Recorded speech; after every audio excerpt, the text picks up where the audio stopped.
yo voy a hablar como ciudadano europeo que nos costó bastante ese cambio, ¿no? Pero, y voy a hablar a partir, no voy a ser tan dramático como Ramón. Era para provocar. No, voy a aprovechar vamos, tu intervención. Pero voy a partir de la cosa. Es que yo voy a hablar como un ciudadano que ha tenido dos grandes amores políticos. Uno, que España fuera una democracia, que pudiéramos superar el enfrentamiento civil de españoles. Y dos, el que pudiéramos participar en la construcción europea. Eso tú lo has descrito a partir de tu experiencia personal, ¿no? Y lo digo en un sitio como es la Universidad de Alcalá y en Alcalá de Henares, ¿no? Que la fundó un personaje, Cisneros, que no es que fuera el profesor de Jesús, era un europeo absolutamente central en la Europa de la época. Estamos verdaderamente en ese marco. Yo voy a hablar básicamente de la importancia de las elecciones, partiendo de que los tres que nos sentamos aquí, yo creo que Pilar Major, me parece que por primera vez en nuestra vida hemos votado ya con más de 30 años. Es decir, yo sigo pensando, y además creo que es la cuestión esencial, que ese descubrimiento, esa afirmación que hizo Pericles era un ateniense que salvó a Atenas y que fue pues, un político y un general que en la oración a los caídos en la guerra del Peloponeso, bueno, define la democracia de una manera que no la ha superado todavía toda la tecnología informática y la filosofía política. Cuando dice, llamamos a este sistema democracia porque no mandan unos pocos, sino que mandan la mayoría del pueblo. Yo recomiendo porque además habla de la globalización del siglo V a.C., digamos, producto de todo esto. Bueno, esta es la cuestión esencial, es decir, hemos conseguido, que no era evidente, que eso forma parte de toda la batalla que hicimos, no solo de la integración, sino del salto de la Comunidad Europea a la Unión Europea, hemos conseguido que la Unión Europea funcione a partir del criterio y de la decisión de la mayoría. Por lo tanto, estamos en vísperas de un momento absolutamente clave en la vida democrática. Una segunda idea sobre las elecciones, que es el que ahora mismo la mayor parte de las decisiones que afectan a nuestra vida cotidiana no se deciden solo ya en la carrera de San Jerónimo, ni en la Plaza de la Marina Española, no sé. Se deciden a partir de nuestro Congreso y nuestro Senado, pero también se deciden en Europa. Jacques Delors, que como Ramón era un sindicalista con una gran historia de lucha, ya no era por ninguna universidad, pero esto es, decía, es que ahora mismo más del 50% de las, no teníamos todavía moneda única, más del 50% de las decisiones que tomamos o que se toman, que afectan a nuestra vida cotidiana, se toman no solo en Bruselas, se toman, bueno, las que son de ejecución directa, los reglamentos, pero si no, las directivas, todo eso se decide y se negocia a partir de un sistema democrático, pero en el que el Parlamento Europeo, y ese fue el gran cambio que conseguimos con el Tratado de la Unión Europea en Maastricht, ya se codecide de una manera democrática con un Parlamento elegido. Y esa es la cita que tenemos el 10 de junio. Yo sobre el telón de fondo que ha descrito Ramón, no me voy a extender porque además, bueno, como Ramón y hemos trabajado mucho juntos, también yo creo que te has inspirado o has seguido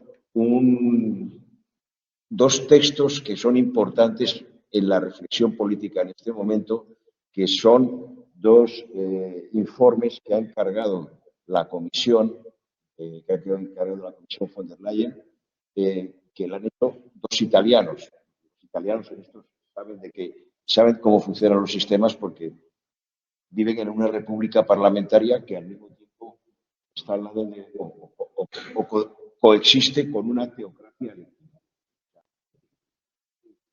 que también tiene opinión sobre los asuntos europeos, el Estado Vaticano. O sea que, bueno, entonces, hay Mario Draghi, que es uno de los grandes constructores del euro, era director general del Tesoro cuando trataba de Maastricht, para moneda única. Y es una persona muy importante y un gran europeísta. Y yo diría que muchas de las cosas que tú has planteado con un tono dramático, él también las dice un poco más, diríamos... No tan dramático, sí. Esto. Y Enrico Letta, que ha sido presidente del Consejo de Ministros en Italia y que también está haciendo, ha avanzado ya las conclusiones, ha estado esta semana en Madrid. Sí. Yo es que me tuve que ir a Bilbao, pero vamos, sí, yo estuve con él en el acto, vamos, de homenaje a De Nuevo en París. Pero vamos, somos gente que además en eso estamos en onda. Bueno, y entonces yo creo que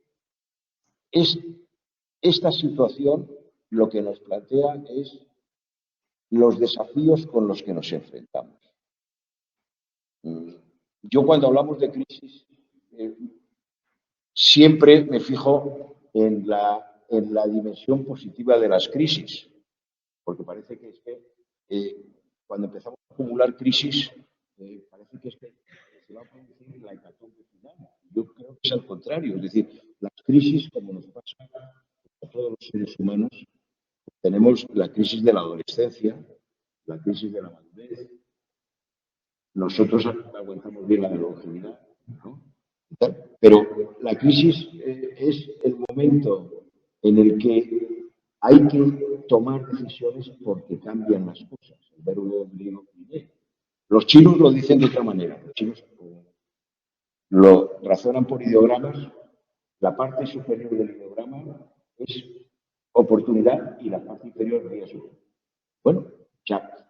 Y como decía Jean Monnet, otro de los padres de la Constitución Europea, decía, es que la Constitución Europea se hará solo a través de crisis y superando crisis, o sea, tomando decisiones.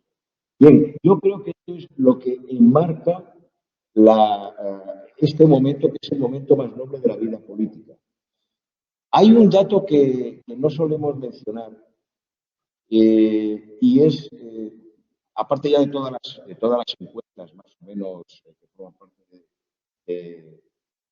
de la vida política, que bueno, ahora ya es que las encuestas también se manejan como armas. Las redes sociales que son mentideros sociales. O sea, antes los mentideros estaban al lado de la corte, ¿no? Se expandían los bulos, pero ahora se hace de manera... Es que en este momento lo ha dicho el presidente de Croo, el presidente belga del Consejo Europeo, ha dicho mucho cuidado porque uno de los que está participando activamente en estas elecciones es Putin, que no es que sea un gran partidario de la libertad de cara a los rusos, pero que están sistemáticamente participando y financiando. Cuando tú has señalado, por ejemplo, de la extrema derecha, pues bastantes amigos y bastantes relaciones hay. O sea que Europa, a pesar de todo, sigue teniendo un papel muy importante y además nosotros tenemos que defender no solamente lo que hemos visto en la historia, sino que tenemos que afirmar nuestra capacidad de tomar decisiones.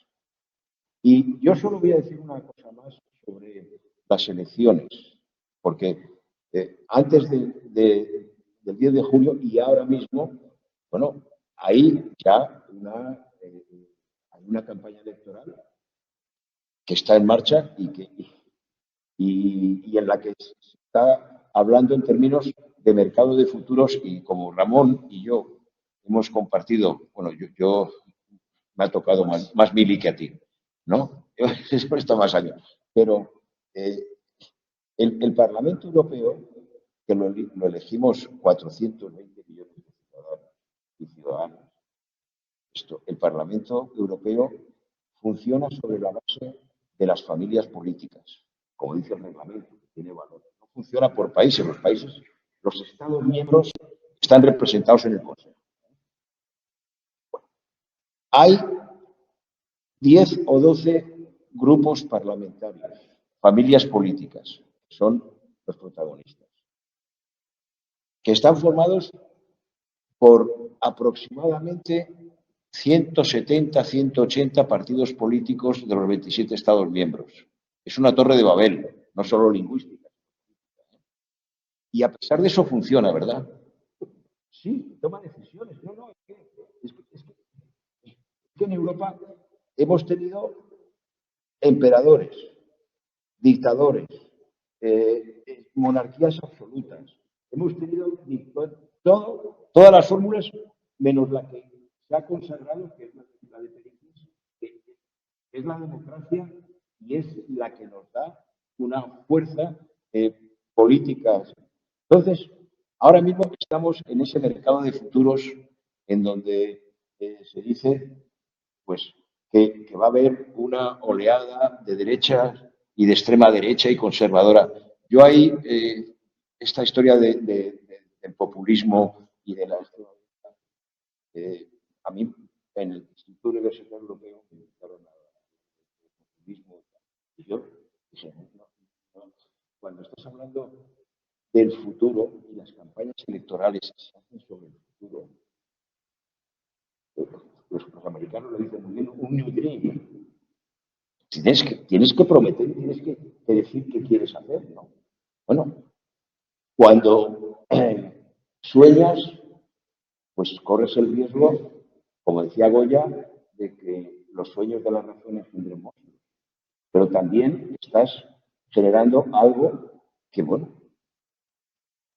se convierte en un compromiso si te eligen, ¿no? Y yo lo comparaba un poco con algo con el que estamos luchando cotidianamente a partir sobre todo de ciertas edades, es con el colesterol. Sí, estamos en Washington en una reunión ahí, la Corte Suprema y el Congreso, se lo dije y me dijo una de las jueces de la Corte Suprema de Justicia, tiene usted razón, porque normalmente vas al médico y te dice, cuidado con el colesterol. Te dicen, hay colesterol bueno y malo, ¿no? Bueno, lo bueno es los propósitos virtuosos. El malo no te lo definen nunca, pero te dicen, tiene usted que tener cuidado con la dieta. Y lo que no hay que hacer es inyectar colesterol en dosis masivas. Trump es un caso muy interesante desde ese punto de vista. Entonces, esto lo digo porque, bueno, ahora mismo, frente a los desafíos que se nos plantean, el primero es el que tiene que haber una participación importante de la ciudadanía. Y hay un dato que no se suele mencionar a menudo, que es el Eurobarómetro, el mes de abril, es bastante significativo porque normalmente los que lo estudian mucho dicen, es que no se vota en las elecciones europeas. Hay un incremento en relación, en las últimas elecciones se votó más, pero hay un incremento que se estima en torno a 5 o 10 puntos de cara a las próximas elecciones. Y en los países del este, que son los fronterizos con esa zona gris que es, para los rusos, es para Putin, no para todos los rusos, eh, es Rusia.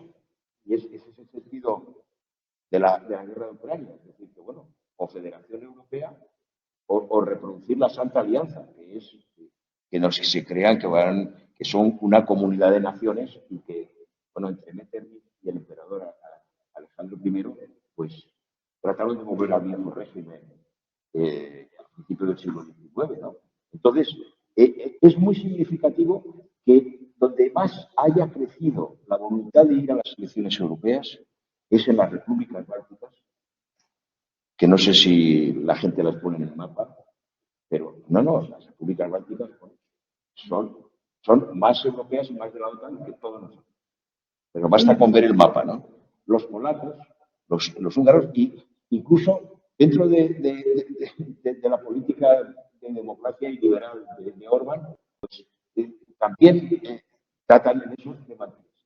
Entonces, es muy significativo que hay una conciencia creciente de la importancia de las elecciones europeas. Y luego hay un tema que es el de el cambio de una, diríamos, no es una coalición firmada, pero es una corriente constituyente que desde el Congreso de La Haya de 1948 es la que inspira básicamente la construcción europea. Por un lado, la democracia cristiana, que ahora se ha integrado en el Partido Popular Europeo. Por otro lado, la familia socialdemócrata y por otro lado, los liberales.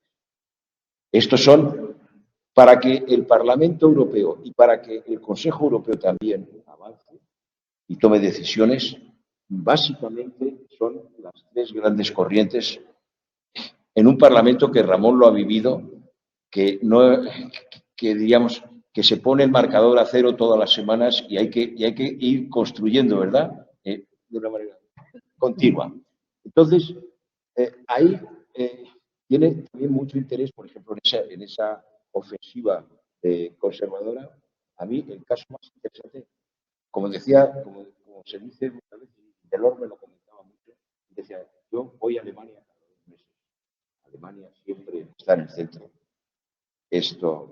Y es muy importante también, bueno, en Francia, pero sobre todo, Italia siempre crea pues un escenario político ahora mismo decisivo. Ahora mismo en Italia, la campaña electoral, pues la primera ministra, Giorgia Meloni, se ha presentado en todas las circunscripciones, que son 7, no en las islas, se ha presentado en cabeza, pero no como Giorgia Meloni. La Junta Electoral le ha permitido que la papeleta ponga Giorgia.